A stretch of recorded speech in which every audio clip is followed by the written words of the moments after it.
The biggest thing you gave me was time. I've always been a proponent of do the job, do it well. When you're a family, everyone in the family has to be treated with respect. Coach Wooden, it always started with relationships. It always started with coaching people's hearts. I want to know who you really are, right? You can put whatever you want on paper, but that doesn't really matter. His teachers, they meet the learner wherever he is. They don't care what you know. They know how much you care. Be aggressive. Let's win. Here we go.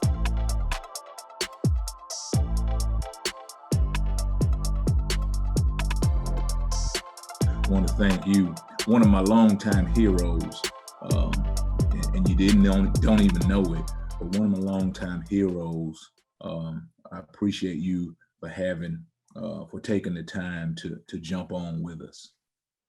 Hey, and I really appreciate the opportunity to share some thoughts and share some ideas.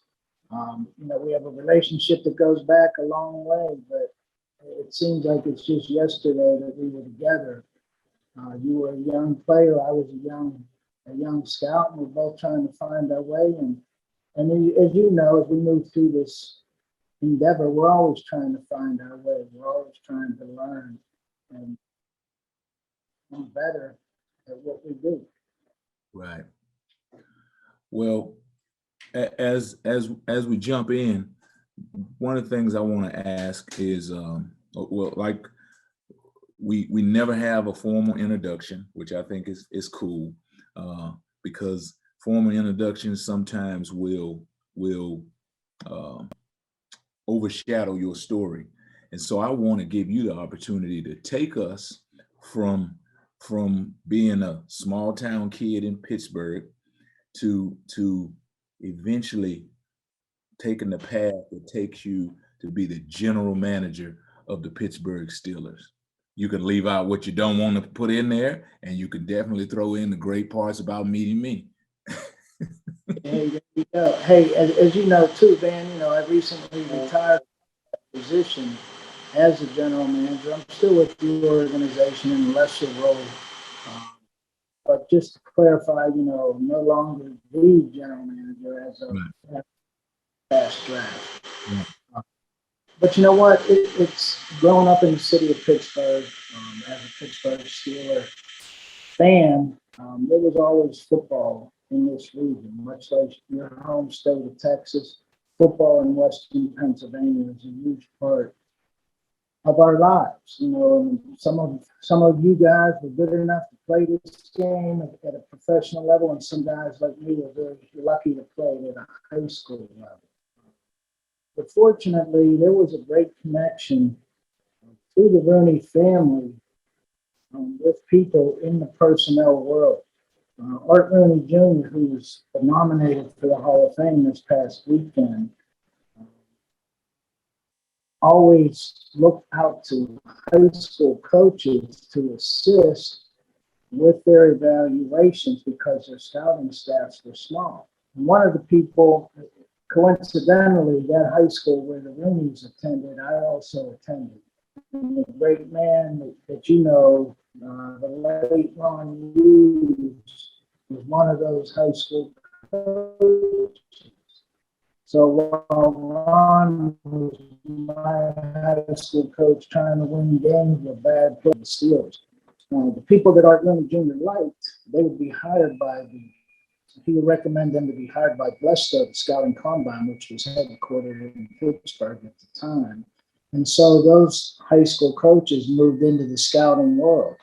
Well, a guy like Ron Hughes led the way, and he led the way for me. Unfortunately, I had a great connect like Ron through the Rooney family. And of course, Ron was my boss when we were together up there in Detroit, along with yourself and some other really great players. So that's really how it came together. And it's really ironic that it circled back after, 38 years. I was able to finish my career with the Steelers. And, fortunately, before Ronnie passed away, we were able to have Ron as part of our staff up here in Detroit.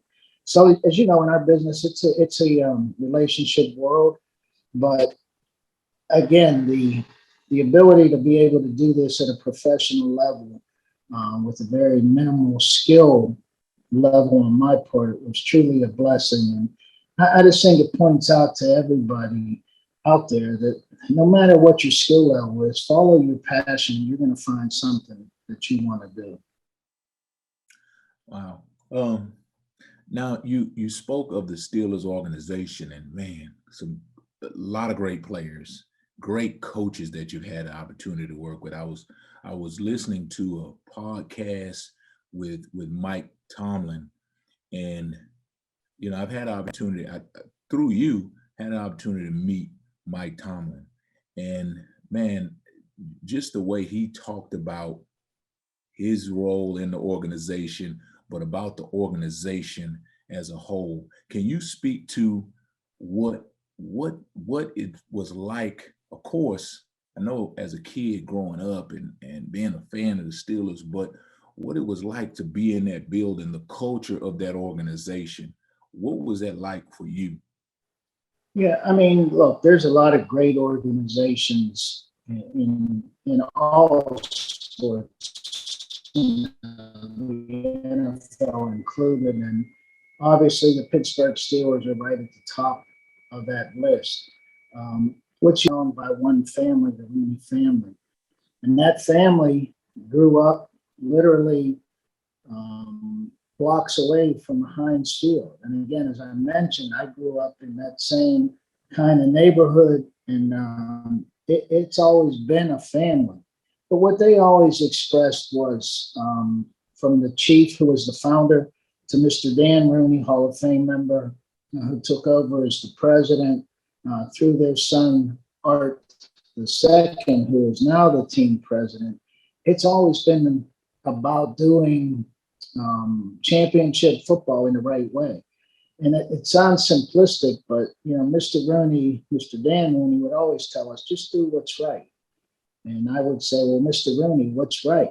And he goes, if I have to tell you, then you shouldn't be in the position you're in. And it was just that subtle reminder that it's not that complicated. And the Rooneys always prided themselves on, 3 head coaches since Coach Noel, and 6 Super Bowls in that same realm. It's pretty unique in pro sports, especially in the NFL. So again, they just did things the same way, year in, year out. I mean, their expectations are, their goal is a Super Bowl championship. Anything that falls short of that is not a success. The minimum, we want to make the playoffs each and every year, because if we don't qualify for the playoffs, then we have no chance to win a Super Bowl. And everybody understands that. I've been very fortunate to work with, a Hall of Fame coach like Bill Cowher, a probable Hall of Fame coach in Mike Tomlin. They're just great folks that have followed the lead of another great head coach who I didn't get to work with, but I got to meet on occasion, in Coach No. But the consistency of the Rooney family and their message is win championships, do it in the right way. And everybody understands it. It's about Coach Tomlin. Coach was no different than Coach Cowher. Coach Cowher grew up in Pittsburgh, and he understood maybe the makeup of the Steelers organization. But they were young defensive coordinators from outside the Steelers organization. They came in and bought into what the Rooneys wanted. And obviously both have been very successful. So you again, a lot of great players, a lot of great coaches, but I'm going to put you on the spot because you got to choose. You got to choose 2 leaders who have shaped your career, who have shaped who you are as a leader. Who are those 2 people, and what did they bring to your career? Again, at that young age, when I was getting into this profession, Ron Hughes was my high school football coach at North Catholic. And Ron was very instrumental. I always credited him with getting my scouting career started at the high school level, because when he watched me play, he said, hey, you might be better off on the sidelines watching. So let's get over there and get out of the huddle, that type of thing. But of course, Ronnie gave me opportunities to grow. You know, he gave me a high school coaching job, equipment manager, trainer, you name it. We did in Detroit, and then he came back and worked with me in Pittsburgh. When I got to Pittsburgh, to be around the great Dan Rooney day in and day out was just a blessing. And again, he was as down to earth and as diligent in his leadership without trying. I mean, you know, he would stop in my office 2 to 3 times a day, you know, just to talk, just to see how I was doing. And we'd just share thoughts. And, you know, I learned so much through the time we were able to be together before he passed away, that again, another true blessing to have those two people. If you make me narrow it down, but there's been so many people that have helped me along the way, but those two specifically in this endeavor of professional football. Okay. So I know in your roles, you've had the opportunity to choose who you want on the bus with you. And a lot of young coaches check this podcast out, a lot of young administrators. What are the things that you look for when you want to grab somebody and put them on your staff? What are the things that you look for in choosing when you're hiring someone on your staff, be it a coach, be it an administrative person? What are the things that you over the years have looked for? I think you look for selfless people. They have to understand and accept the team concept. It's not about them. It's not about their personal careers. Sure, they have goals. We all have goals. But if they achieve those goals with the bigger, while always keeping the bigger picture in mind, that's huge. To understand that they're part of an organization. The organization existed before they got there. It's going to exist after they leave there.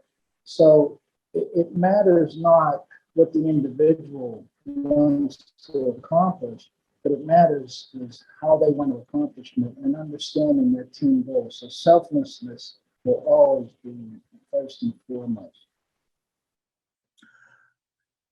When you think about the way you lead, your leadership style over the years, well, first of all, how do you believe that you lead, number one? And then number two, has that style, that leadership style for you, has it changed over the years?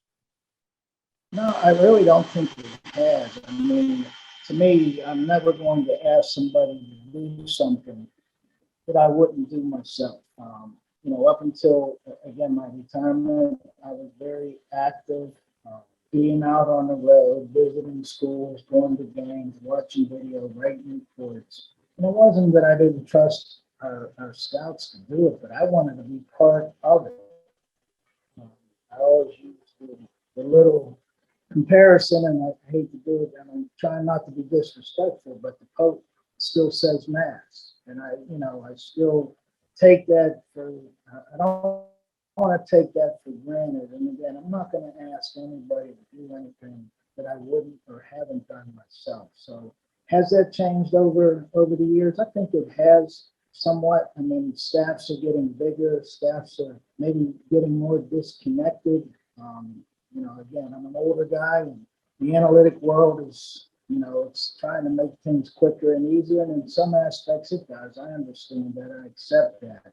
But it's never going to replace the hands-on evaluation part of this game, because as long as I've been around it, and I'm pretty sure into the future, this game will be played by exceptional people, not by numbers and tendencies and so on and so forth. So I try to stay ahead of that and understand that the change, we all have to change, but I'm always going to hold on to the core beliefs in addition to trying to stay as current as possible.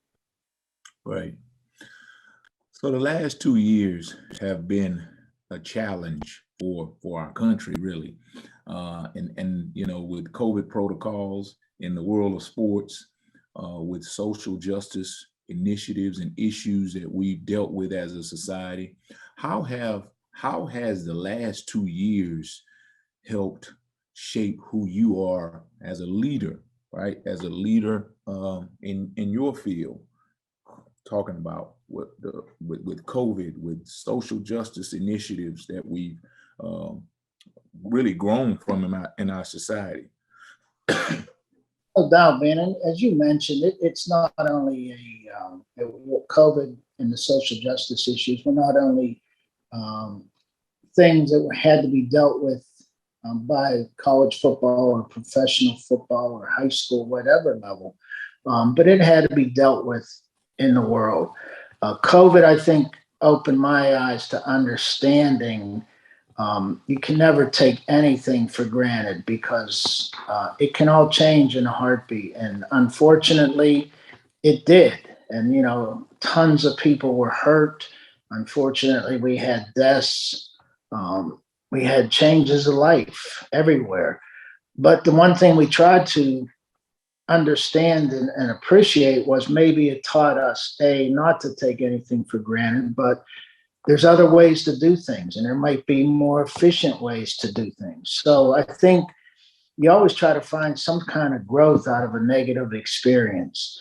Along the social justice lines, I think it opened everybody's eyes that there's a lot of things that go on that we don't know about. We may hear about it, talk about it, but until you see it and something actually happens, you don't really know about it. And what we tried to do, again, organizationally, we tried to open everybody's eyes. We would have very open discussions about, I can't talk about what it's like to be in Van Malone's shoes, and Van Malone can't talk about what it's like to be in Kevin Colbert's shoes. But everybody can talk about the understanding that we have to be open to. There are differences, and we have to understand that sometimes those differences are inequitable, and we have to try to work consistently to try to be better than you were the day before. And, again, I think that was something, our eyes were open, but they always have to stay open because unfortunately, these types of problems, hopefully the COVID, we got a control on it. Can it come back? Sure, it can come back in a heartbeat. Social justice issues, I think we constantly have to be on our guard to try to be a better people. So, especially in the places you've the spaces, I should say, that you've lived in, production is big time important. So how did you as the leader, how did you evaluate your performance? Because I know for sure it's easy for the leader to look down and say, oh, you didn't do this right, you didn't do that right, you need to be better here. How did you as a leader evaluate your performance from day to day? You know what? I think you have to be open and honest and acknowledge, okay, we did have some success, but we also failed. In any endeavor, you're going to fail. I shouldn't say fail as much as you succeed because you probably wouldn't be in that endeavor if you did, but you will experience failures. Just a specific, we evaluate every draft pick that we made over my 22 years here in Pittsburgh. And we kept track of that. And we kept looking for commonalities in what we may have missed along those lines, just to try to grow so as you try to avoid. Again, like we talked about with the other issues, you always got to be looking to keep your eyes open and grow from it. Winning, I don't want to say winning's easy, but it's easy to move on to that next day. Coach Tomlin always talks about don't slip on that red carpet. When you have a great day, okay, that's good, that's over. Now we got to take that next step. I was fortunate enough to work with Joe Green, was on our scouting staff for 9 years, and to interact with Joe Green for nine years as a scout was awesome because Joe was, here's one of the greatest players to ever play at the NFL level, doing the work of a scout and doing it with a manner of I'm going to be the best scout I can be. But the one thing Joe always taught us, if you do something good, that's good. But if you want to be great, do it again. And if you want to be great, do it again.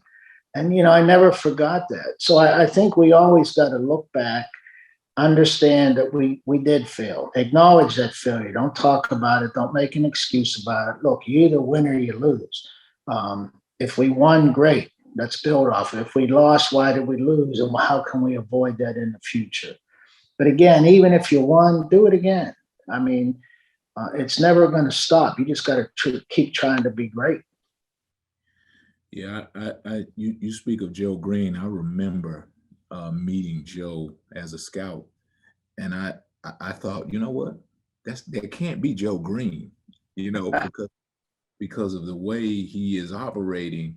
That's not the great Joe Green. This guy should walk in like floating, right, and having everyone kiss his rings, but he was not like that at all, and I was unbelievably impressed with who he was as a person, and then that he would be in that role as a scout, operating the way he did. So my final question for you, Kevin, is like after operating as many years as you did, and being a great leader for as many years as you did, you look back and you see young Kevin Colbert, right?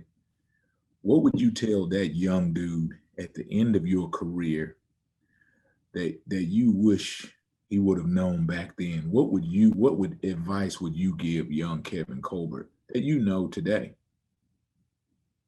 Yeah, you know what? And I would give it to any young person who's about to enter into this endeavor. Boy, don't blink, because 38 years will go by in a heartbeat, and you have to really appreciate those moments. And sometimes, this, you're going to be driving from Kansas City over to Manhattan, back to Minneapolis, and down to Dallas, and you're like, man, when's this going to end? And all of a sudden, you're going to look and say, wow, where did that time go? I don't know if I appreciated how fast this would go, but boy, I wish I could have sat back and said, don't take this for granted, as we talked about earlier, because it'll go fast. When you love what you're doing, you don't even think about the time you're putting in. So I think I would always remind folks, hey guys, girls, women, this thing will go past in a hurry. Be ready for that, and just make the most of it while you can. Kevin, I appreciate your time, man, and man, I appreciate your friendship. And again, I am sure that with the nuggets that you've given, there are people who'll be able to learn from this. I just had vacation. I'd like to encourage you to settle down, get you some golf in. I don't know if you're a big golfer, but a guy who coached basketball, baseball, football, is probably hard even in these days for you to settle down and relax. Oh yeah, and I appreciate that, man. And we're trying to make that time for the family, because as you sacrifice a lot, as everybody does in their professions, and you got to try to make the most of that time, because as I just mentioned, it goes by in a hurry. And your kids go from youngsters to adults, and boy, you just got to recognize that, appreciate it, and try to enjoy it, man. It's been great to catch up with you too, and seeing that 39 in the background. I remember a few strikes coming out of. Yeah, well, you know what? The question I asked you about if you could talk to your younger self, I try to talk to my younger self. He probably wouldn't listen. All right, Yeah. where you? That guy thought he knew it all. Don't we all? Yeah, he thought he knew it all. But I appreciate your time, Kevin. Enjoy your day, man, and let's make sure we catch up again soon. You got it, man. You got to take care and best of luck this season. Thank you.